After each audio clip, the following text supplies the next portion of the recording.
Good morning and welcome to the lecture number 19 of the course Stochastic Hydrology. In the last lecture, we have essentially seen how the ARMA type of models can be used for data generation and also for the data forecasting. By data generation, I mean you want to generate a sequence of data which essentially reproduces the behavior of the historical time series. Now, this sequence typically is generated for a long length, typically of the order of 50 years, 100 years and so on.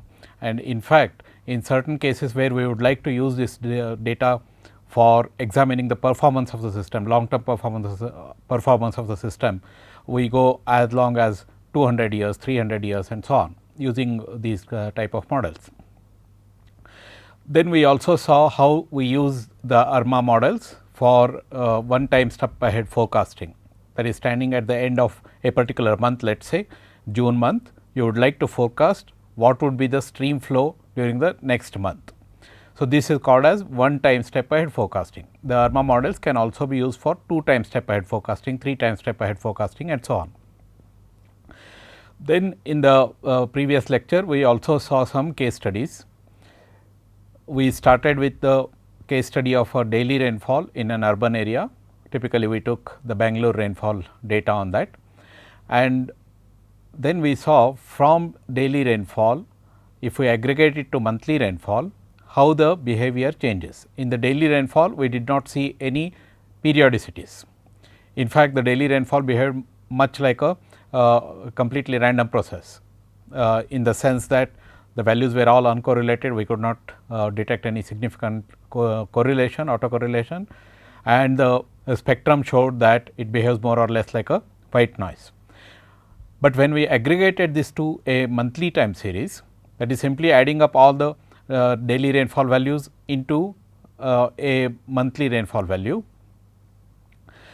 we saw that the periodicities corresponding to 12 months came up, and periodicities corresponding to 6 months and 4 months came up, which were not present in the daily data. Then we went on to aggregate this monthly data to annual rainfall. Again, in the annual rainfall, we did not detect any significant periodicities. This may be because of the limitation of the data itself, because we do not have large number of yearly data. If you had in fact large number of yearly data, let us say 100 years, 150 years of data and so on, then you did the test for periodicities for annual values of rainfall, perhaps you may come out with some decadal periodicities and so on. But for the case study that we considered, we did not detect any significant periodicities in the annual rainfall. So, the monthly rainfall, when we did the analysis, the monthly rainfall data showed up significant periodicities. I am sorry, it showed up periodicities at 12 months, 6 months and 4 months. But whether they are statistically significant or not, we need to examine using the test that I have discussed in the earlier lectures. Then we considered another case study where we took the annual stream flow which had a increasing trend, and then we examined how we can remove the trend from the data by differencing. So, we considered the first order differencing, that is x t minus x t minus 1. So, from the x t, which is the annual stream flow, t being corresponding to the time period of an year, and x t minus 1 is the previous value. So, we constructed a new series y t is equal to x t minus x t minus 1, and then did also check on the differenced series whether the trend has been removed, and we in fact observed that the trend has been removed. So, we did the same analysis then on the annual stream flow as we did for the rainfall data.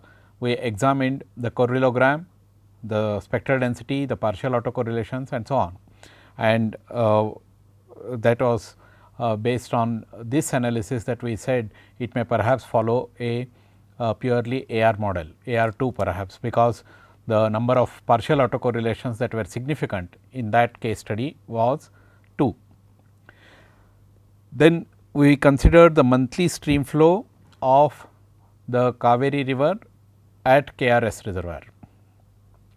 We will continue this case study today, but essentially what we did in the last lecture is that we first plot the time series. The time series immediately shows that there may perhaps be some periodicities present, and then this fact is verified by the correlogram. Correlogram again shows up that it is a sinusoidal correlogram, and that indicates that there are periodicities present. The spectral analysis shows up which are these periodicities, and we identified in the last lecture that you have periodicities corresponding to 12 months, 6 months, 4 months and 3 months. This is typically true of most of the monsoon driven stream flows, where you will have regularities in the flows, because these flows are essentially produced, especially on the peninsular region of the country. These are essentially produced by the rainfall, and the rainfall in the monsoon regions has a regular pattern, and therefore, you will typically get a 12-month periodicity, 6-month periodicity, and perhaps in certain cases 4-month periodicities. This need not be true for all the types of stream flows that you may have globally across the globe, because it is the way the stream flows are produced. Perhaps if you have a continuous small intensity rainfall all through the year, like it happens in some of the European regions, then you may not get so significant periodicities corresponding to 12 months and 6 months and so on.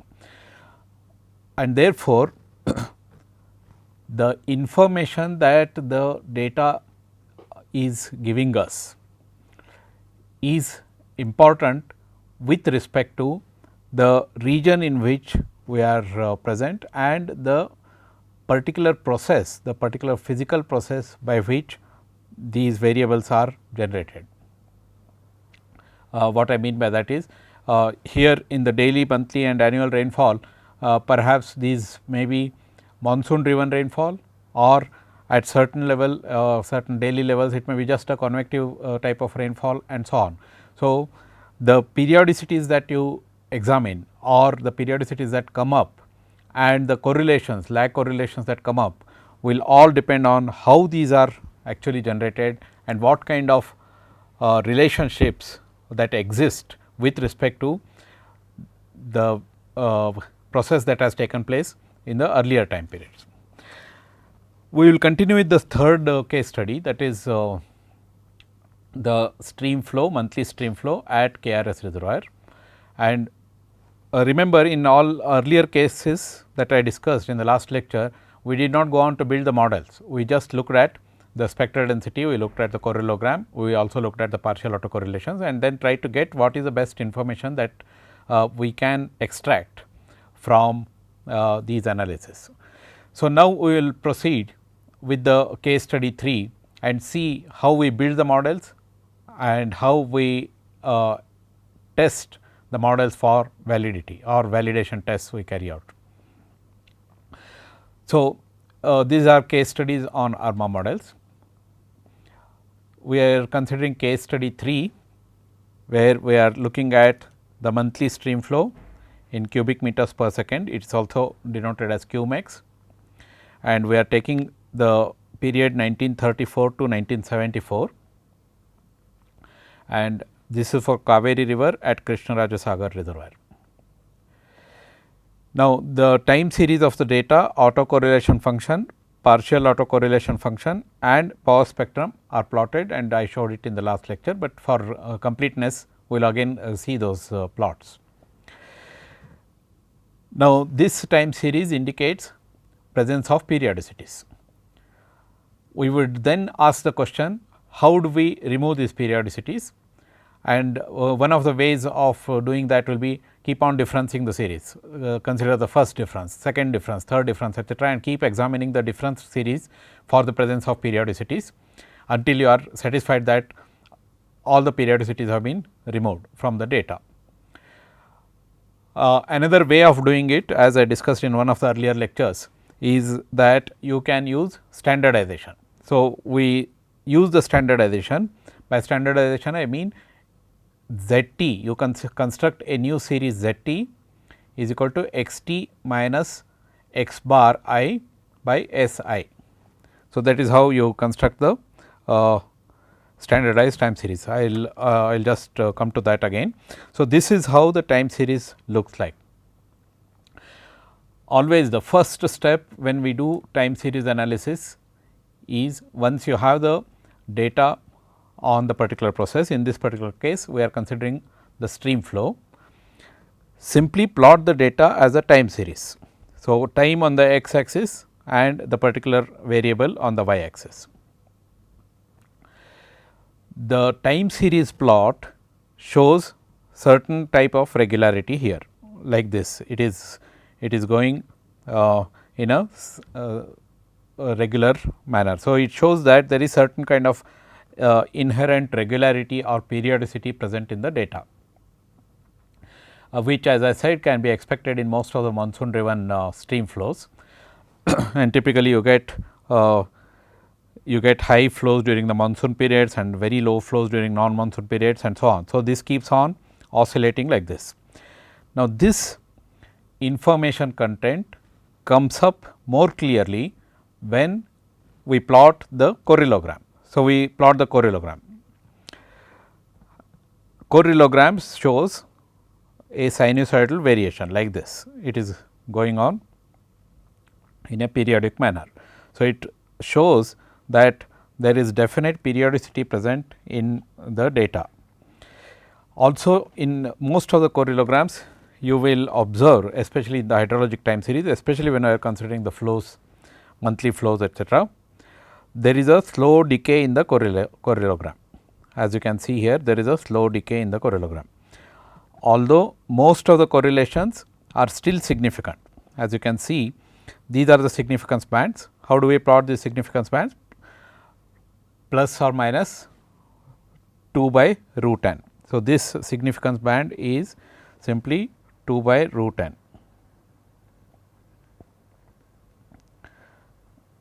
and on either side. So, this 2 by root n, this n is the number of data. In this particular case, we had 480 values for the Kaveri data. So, 480. So, 2 by root n, this gives you the band. What does the correlogram indicate? The correlogram indicates that there is a periodicity present in the data. Now, can we say there is a periodicity associated with 12 months because it has been oscillating around 12 months. Let us say the first 6 months it goes, then 12 months it goes up and so on, like this it is oscillating. So, you suspect that there may be a periodicity corresponding to 6 months, there may be a periodicity corresponding to 12 months and so on, because there is a regular oscillation that you are seeing and it is in fact sinusoidal type of oscillation.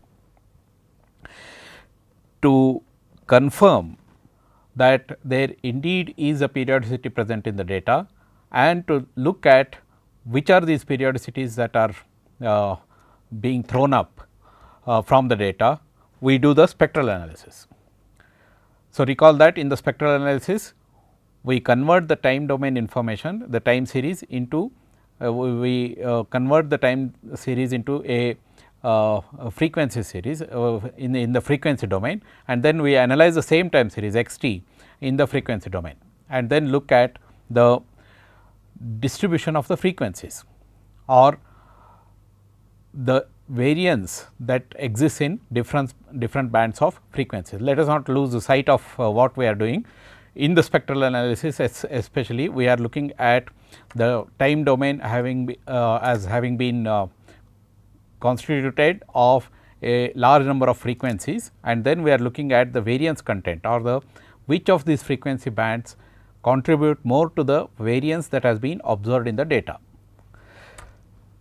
and that shows the periodicity. That means, there may be certain frequencies at which there is a significant contribution to the variance, and then there are certain other frequencies where there is much less contribution to the frequency. If you have a purely random sequence, then the distribution will be more or less uniform. That means, there is no single frequency which contributes more to the variance than any other frequency. in the case of purely random sequences. In fact, if you consider white noise as we saw in the last lecture, and also as we see in the case studies that we consider, if you have pure white noise, then the spectral density will be more or less scattered, and it will not show up any significant frequencies around which the variance is contributed significantly. So, let us look at how the frequency diagram looks like. Now, this is for the monthly time series, this is the original time series of the Kaveri river.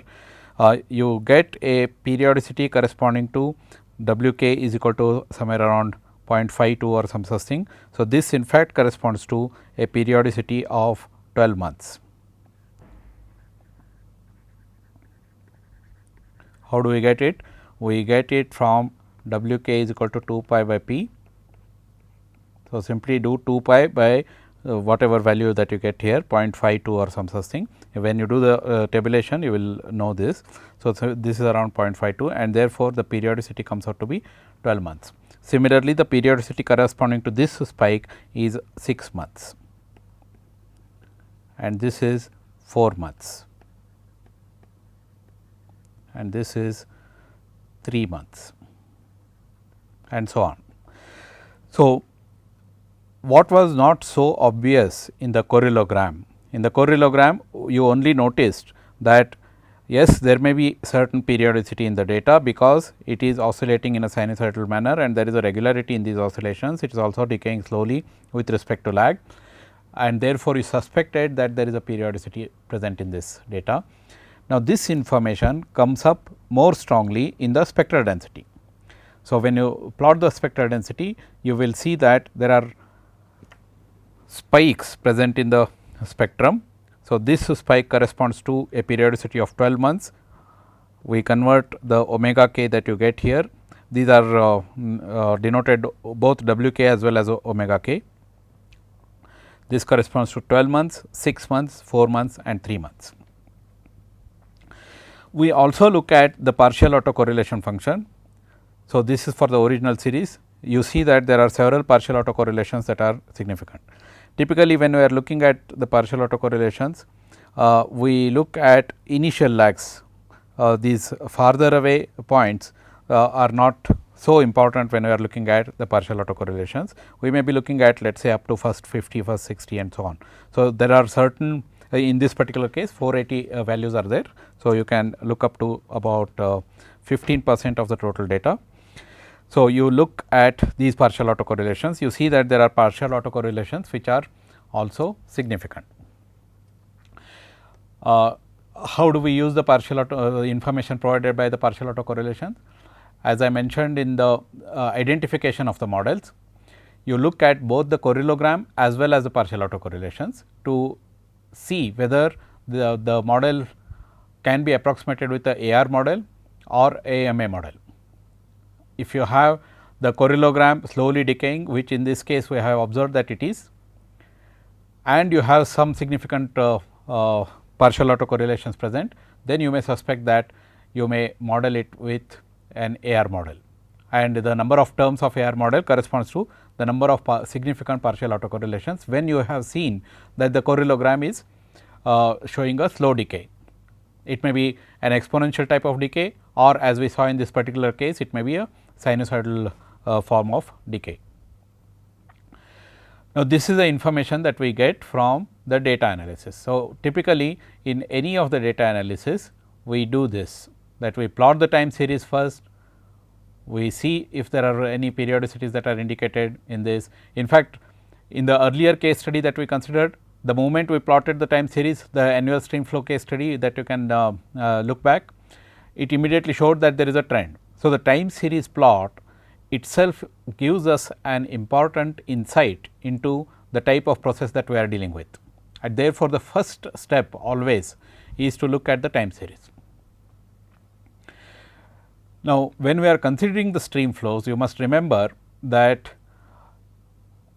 the stream flow models that we are building have to be done on what are called as the normalized stream flow series, which means that if you have any regulated contribution to the stream flow, let us say that you are looking at a gauge site at which you have observed the data, but this gauge site has been governed by the data at this gauge point has been governed by, let us say that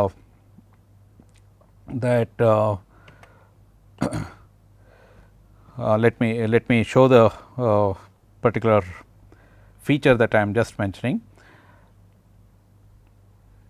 Let us say you have the data at this particular location. This is the gauge, stream gauge, and this stream gauge has given you last 50 years of data.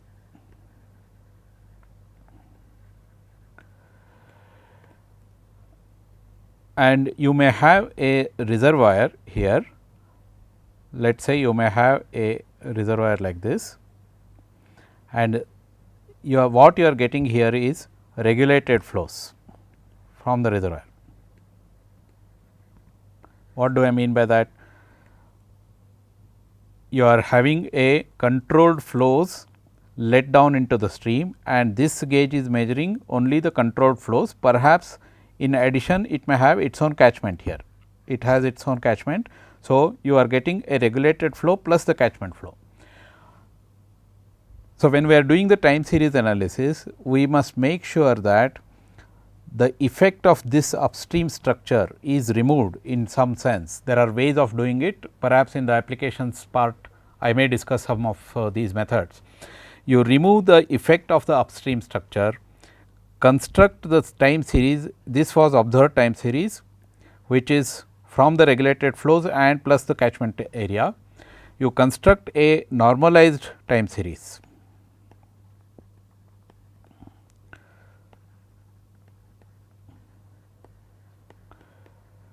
YT, which uses XT, which has been observed, and then you remove the effect of this storage here, storage structure, and then account for the flows that would have naturally occurred and that would have been observed at this location. So, you normalize the series, and then on this normalized series YT you do the time series analysis. Always students tend to do this mistake, especially during the projects that they take up as a part of their academic degrees and so on, that whatever gauge flow is available they start doing the time series analysis. But in the case of stream flow particularly, you must be careful in looking at what exactly is the gauge measuring, whether it is measuring the natural flows or is it measuring the natural flows plus certain component of controlled flows. So, this must be kept in mind when we are doing the time series analysis. So, let us come back to this. So, if you do not have any major control structure upstream of this and you look at the time series, then this is how typically it looks for monthly time series in the monsoon regions. All right. Now, let us progress. We saw that these were the power spectrum indicated 12 months, 6 months, 4 months periodicities and so on. Now, let us say that we want to examine the effect of standardization on the periodicities. So, this is the original time series. This original time series now we standardize. We standardize by, like I mentioned last time, you take ZT is equal to XT minus X bar I by SI, where Xi bar is the mean of the flows of the month to which time period T belongs. Similarly, SI is the standard deviation associated with that month. So, this is how we construct ZT. So, this what I have plotted here is ZT with respect to time. So, the standardized time series immediately shows that this is much more random compared to what we had earlier. This looks to be a random series. Then we look at the correlogram associated with this. So, the correlogram again we put the same bands of plus minus 2 by root n. These bands remain the same because n remains the same. You see that most of the correlations become insignificant except for the first few correlations. And the periodicities that were so prominently shown up by your earlier correlogram of the original time series, they are absent in the correlogram. And this is confirmed also by the power spectrum. So, if you look at the power spectrum for the standardized time series, as I mentioned, it shows that there are no periodicities here except for the first one, first and first two perhaps. There are no periodicities here which are more significant compared to any other periodicities, which means that all the frequencies contribute more or less uniformly to, all the bands of frequencies contribute more or less uniformly to the variance. And the partial autocorrelation looks something like this. Most of the partial autocorrelations are also insignificant except towards the very end of the spectrum that we are looking at here. Now, this is the information that we get. Now, the summary of this information is that we may feel that there are autoregressive terms that may be important, because we are looking at the correlogram being slowly decaying, and there are certain partial autocorrelations which are significant, and therefore, we may suspect that there may be some autoregressive terms here. But similarly, you may also have moving average terms, because the partial autocorrelations also may show certain decay in this particular case, and therefore, now we want to start constructing the models. As I mentioned, we will not adopt the classical approach of identification of the model based on the partial autocorrelation, spectral density, and the correlograms and so on, and then validation, and then parameter estimation and the validation. What we will do instead is that from all of this analysis that we have done, we know how many of AR terms may be present and how many of MA terms may be present. Let us say that you are looking at the correlogram, and then you are seeing that correlations at lag 12 keep on turning out to be significant, at lag 24 it is significant, at lag 6 it is significant, and so on. Also, correlations at lag 1, 2, 3 may be significant. So, you may want to consider those terms, AR terms associated with these particular lags. Then you may also have MA terms which are shown by your partial autocorrelations. So, you pick let us say 2 or 3 MA terms. Typically, in hydrologic applications, as I mentioned in one of the earlier lectures, you go up to 6 or 7 AR terms, then 2 or 3 MA terms for monthly time series. More or less this will be adequate. So, you now construct a set of candidate models, and then do all the analysis on the candidate models. Let us see how we do in this particular case. So, this model building can be done on the original series or some transformed series. You may consider either a log transformed series, or you may consider a square root transformed series, and so on. So, we consider the standardized series now, because essentially it has to be a stationary time series. So, we consider the standardized series. The total length of data set is 480. You have 24 years of data. So, 480 values. I am sorry, you have 40 years of data. So, and it is a monthly data set. So, you have 480 values. We consider half of this data for calibration of the model. That means, parameter estimation and essentially parameter estimation, because we would have fixed the structure of the model itself, and then the remaining half we use it for validation. So, 240 values we use it for validation. We consider both contiguous and non-contiguous models in this case. like I mentioned, the non-contiguous models, for example, you may have AR2 non-contiguous model,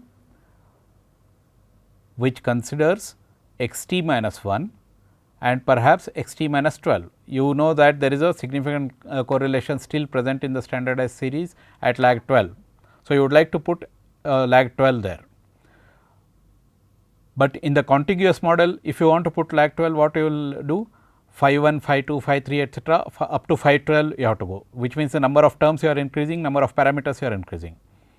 Whereas, in the non-contiguous model, if you want to put, let us say, lag 1 and lag 12, just the two of them. So, you write the ARMA model as x t is equal to, let me write that. You will write the ARMA model as, in the case of non-contiguous model, you will write this as x t is equal to that is phi 1 x t minus 1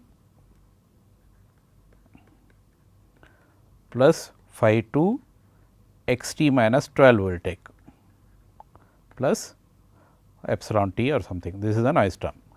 So, instead of taking all the intermediate terms, we consider only those terms which we feel are significant. So, like this we construct the non-contiguous models. In fact, for consistency you may call it as phi 12. So, phi 1 and phi 12 only may be important here, but that is a matter of notation. Similarly, for MA terms also what we may do is, we may consider the first term as well as the 12th term, or first two terms and the 12th term, first three terms and the 12th term, and so on, like this. By doing this, what we are achieving? We are making sure that the number of parameters in the model which need to be estimated from the data, and the data length is fixed, and therefore, the if you consider large number of parameters, the parameter estimation becomes less reliable, as you have large number of parameters to be estimated with the same length of data. Then the model becomes much more cumbersome and therefore, less reliable. So, we will always go with the least number of parameters, and this is what is generally called as principle of parsimony. So, in time series analysis we always go with principle of parsimony. So, as I mentioned, for example, a non-contiguous AR3 model with significant dependence at lags 1, 4 and 12. This we may write it as x t is equal to phi 1 x t minus 1 plus phi 4 x t minus 4 plus phi 12 x t minus 12 plus the noise term. The intermediate terms here phi 2, phi 3 we have left out, and similarly phi 2, phi 11 we have left out. We are simply looking at those particular terms which are which indicate significant dependence through their lag correlations, and we include only those particular terms. Similarly, we do that for the moving average terms also.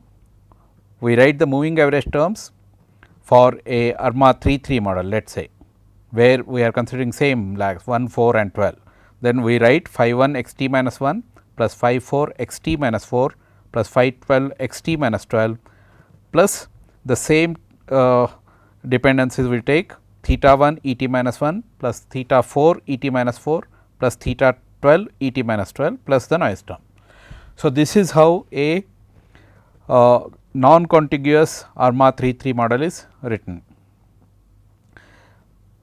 What we would have done for a contiguous ARMA 3 model? We would have said phi 1 x t minus 1 plus phi 2 x t minus 2 plus phi 3 x t minus 3 plus theta 1 e t minus 1 plus theta 2 e t minus 2 plus theta 3 e t minus 3. So, we would have gone continuously up to the last term there and add the noise term. So, we in the candidate model selection, what we do is we construct both contiguous models as well as non-contiguous models, depending on which terms we feel are significant and which terms need to be indicated included in the model. We include those terms, those AR as well as MA terms, and then construct the contiguous models also. So, for this set of identified candidate models, we do the parameter estimation, then we do also the validation, and we compute the likelihood values associated with each of these models. Let us do that and see which model we select.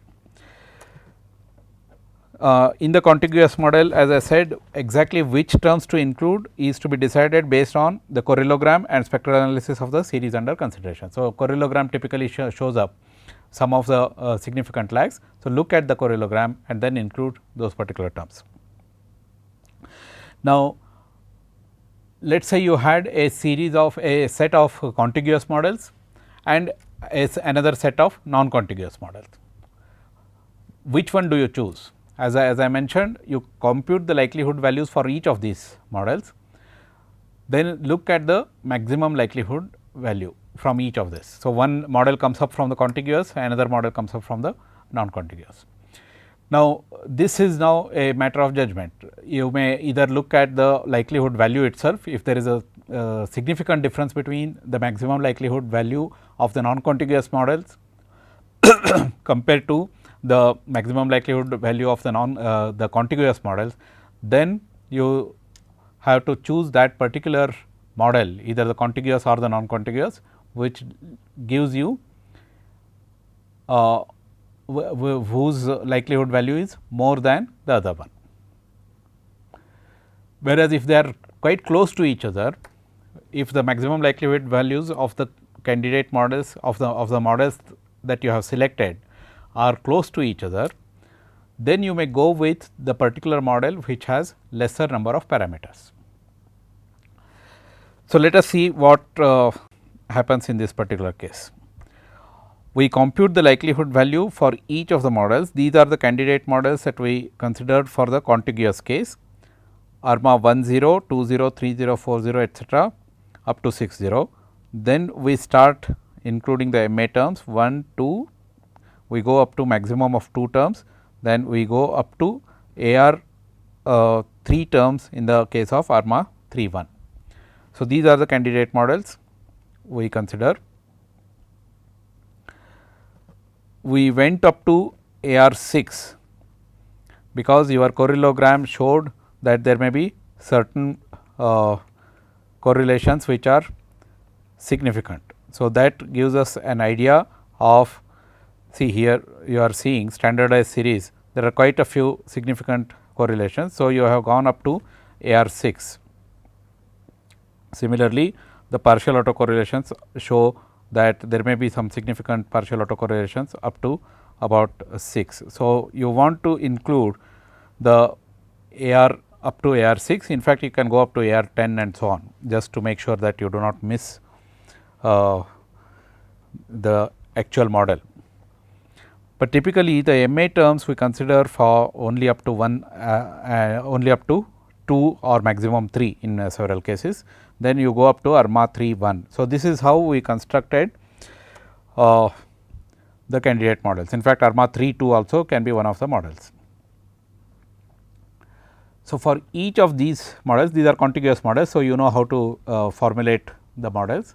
For each of these models, we first estimate the parameters and then you also get the likelihood values. Let us say that the likelihood value is, this is actually the log likelihood value, you have minus n by 2 log sigma I minus n I. N I is the number of parameters. Say for example, here it is 3 and in this case it is again 3, in this case it is 4.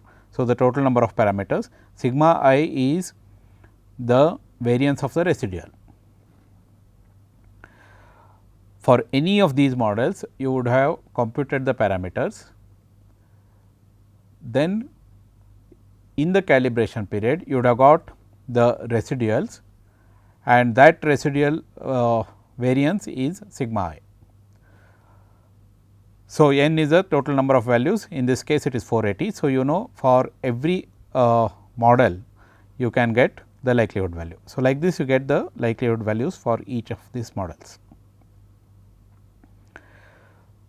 The model that gives you the maximum likelihood value is the model that is chosen. So, in this particular case 31.63 happens to be associated with ARMA 40 and that is also the maximum value. So, we say that ARMA 40 model is chosen for long term synthetic generation of the data for the Kaveri river flows at Krishnaraj Sagar as far as contiguous models are concerned.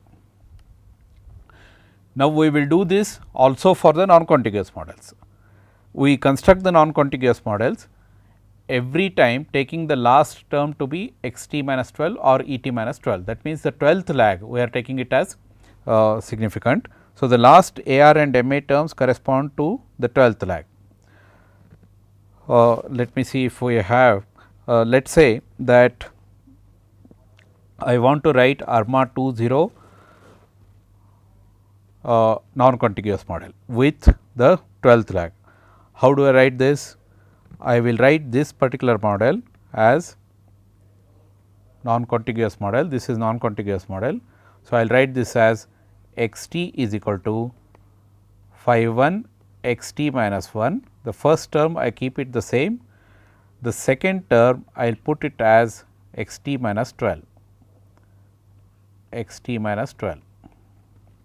You can use it as phi 12 or phi 2. In this particular case, we can go as phi. Let me rewrite this. So, this is how you write the non-contiguous model. So, in the non-contiguous model, we are essentially writing only, we are taking only those terms which we feel are significant and are important. So, this is how we write the ARMA 20 model. Similarly, you can write ARMA 22 model, phi 1 x t minus 1 plus phi 2 x t minus 12 plus theta 1 x t theta 1 E t minus 1 plus theta 2 E t minus 12 plus epsilon t. So, this is how we write the non-contiguous models.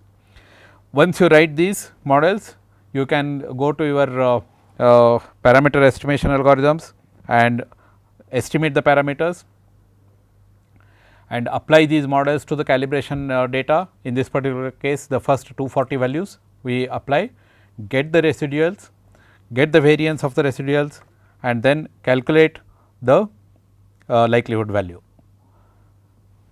So, for the non-contiguous models, the likelihood values turn out to be like this 28.5 to 28.5 etcetera. So, the ARMA 50 of the non-contiguous type of models comes out with a likelihood value of 30.85, which is the maximum likelihood value. So, we either choose now the non-contiguous ARMA 50 model or the contiguous ARMA 40 model. Now, the likelihood value that is present here is 31.63 and this is 30.85. What are the terms that this model will have? It will have all of those ARMA 40 models that the contiguous model had, plus it will have additional term corresponding to the 12th lag. That is how we have formulated the non-contiguous models. So, this has the first 4 terms x t minus 1, x t minus 2, x t minus 3, x t minus 4 and the 12th term x t minus 12, and that leads to a maximum likelihood value of 30.85. And there is not too much of a difference between these two maximum likelihood values. So, you can go with either contiguous or non-contiguous, but typically we keep in mind the principle of parsimony of parsimony, which means that you go with the lower number, go with the model which has lower number of parameters, and therefore, we choose ARMA 40 model, which also has a higher likelihood value in this particular case. So, for the data generation then, for the Kaveri river flows for monthly time periods, we choose the ARMA 40 model. Let us see what okay, for this time series I will just summarize this. The parameters of the selected model are 0.2137. This is, you have 4 parameters, phi 1, phi 2, phi 3, phi 4. So, these are the parameters, and then you may have a constant which is minus 0.0157. Now, this constant is if we write the model in another form where we typically write x t similar to your regression, you may want to add a constant to that. So, in this particular form what we do is phi 1 x t minus 1 plus phi 2 x t minus 2 plus phi 3 x t minus 3 plus phi 4 x t minus 4 plus constant plus epsilon t. Now, this is what we write and this is the constant term. So, these are the 4 parameters phi 1, phi 2, phi 3, phi 4 and you know the data and therefore, all these terms are known and therefore, you can apply this to your calibration time period and get the residuals associated with that too. Now, we will look at deciding which is a good model for forecasting. The models that we just discussed are for long term synthetic generation of data. So, you can use this particular model and then generate the data over a long period of time, let us say 50 years, 100 years, 150 years and so on. You can use this particular model. Remember that this is a time series, it has no relevance for the individual months. So, this simply generates time series of the flows without regard to the particular month in which they belong. In fact, we have done this for the standardized series. So, actually it generates the standardized series. From the standardized series, you should be able to get back to the flows. Now, we will see if we are interested in forecasting, that is monthly forecast models for the stream flows. Then what we do is we compute the mean square errors rather than the likelihood values. So, we choose the model, apply the model to the calibration time period and then we use, let us say this one I have discussed earlier, but for the completeness sake let us go through this again, how we compute the mean square error for this. This is the calibration period. So, let us say that you are talking about AR1 model. So, we are writing this x t is equal to phi 1 x t minus 1 plus E t. Okay. And when we are doing the forecasting, we write this as, we take the expected value of x t and this we indicate it as x t cap is equal to phi 1 x t minus 1 and the expected value of this will be 0. So, if we want to apply AR1 model for forecasting, we look up the calibration period, we would have estimated phi 1 and then apply this for the calibration period. Let us say you apply this for time period t starting with time period t minus 1. You also have the data here and you have the forecast here. So, this is x t cap as obtained from this. So, this would have been estimated.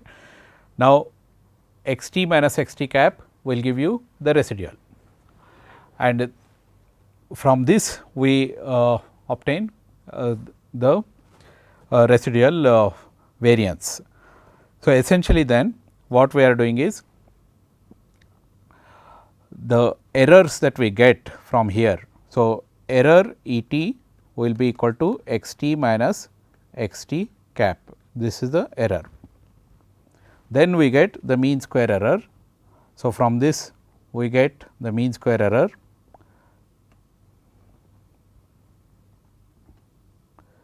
So, we write mean square error as E t square by n. T is equal to 1 to n. This is how we get the mean square error. So, associated with each of the models, we know now how to compute the mean square error. Now, that is what we look at now, which means for each of the models of the contiguous type, we again consider up to 6 0 and then up to 3 1, 1 1 2 1 2 etcetera up to 3 1. We compute the mean square error associated with this and choose that particular model which results in the lowest mean square error. So, in this particular case ARMA 10 which is AR1 model comes up as the best model out of those considered here. Typically, when we are looking at normal processes like monthly stream flows, seasonal stream flows etcetera, which are smoothened processes in some sense, the best model is often the first model itself, that is only you are looking at x t minus 1 and then the dependence on x t minus 1, and that itself comes out to be the best model. However, if you had done this exercise for the rainfall, which we will do subsequently in some other case studies, if you do it for rainfall time series, this may not turn out to be the best model for forecasting. In fact, in rainfall processes often we may have to consider MA terms, second order, third order moving average terms we may have to consider in the rainfall time series. So, this is for contiguous models. Let us now formulate the non-contiguous models following the same principle, same method that we use for the non-contiguous models for data generation process. So, we form the non-contiguous models. What is ARMA 20 in this case? You will have x t minus 1 and x t minus 12.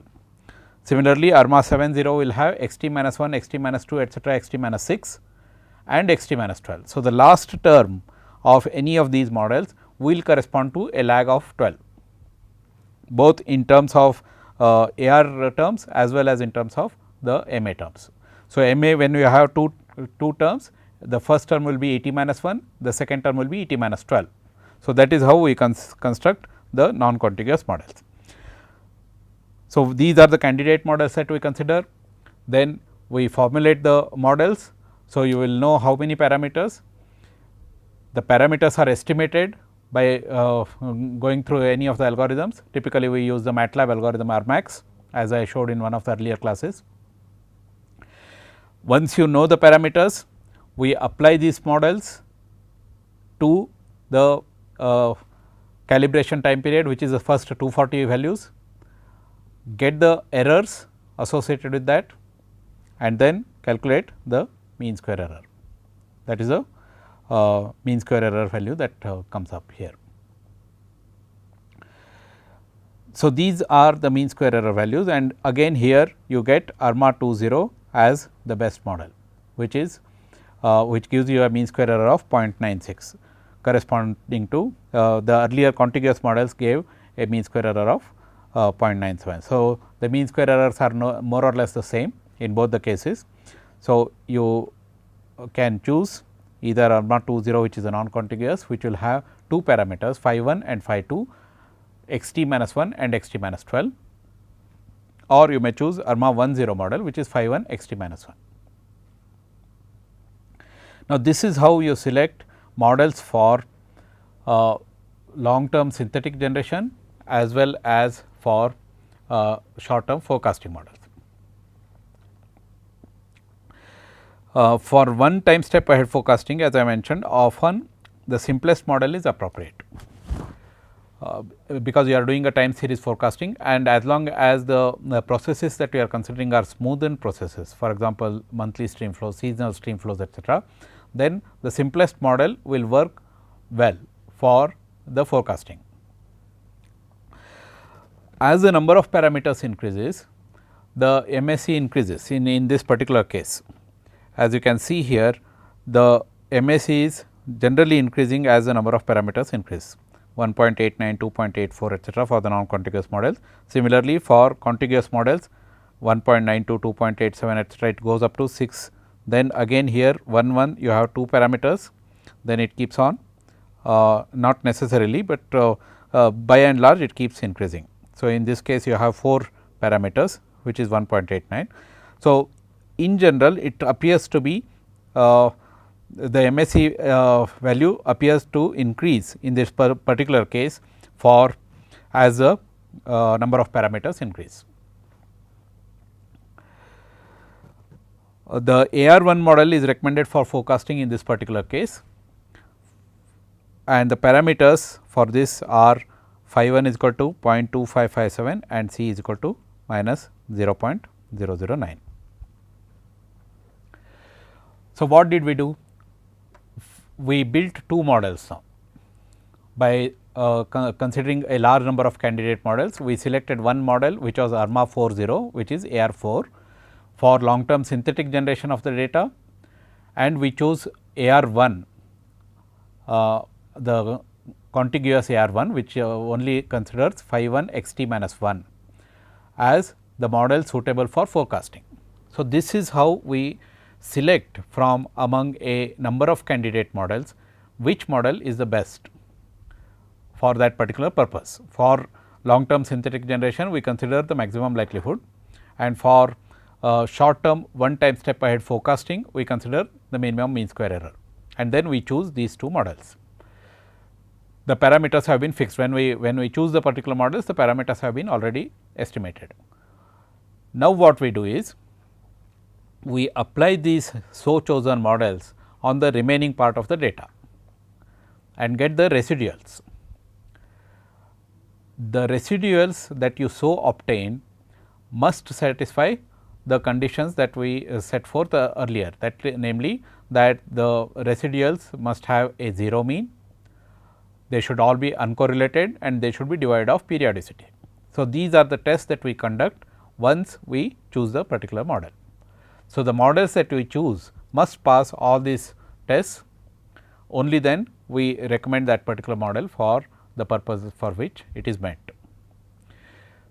So, we will continue the discussion through other case studies. First we will complete this case study in the next lecture as soon as we start, and see how we carry out the tests on the residuals, how we construct the residuals, and how we carry out the tests on the residuals.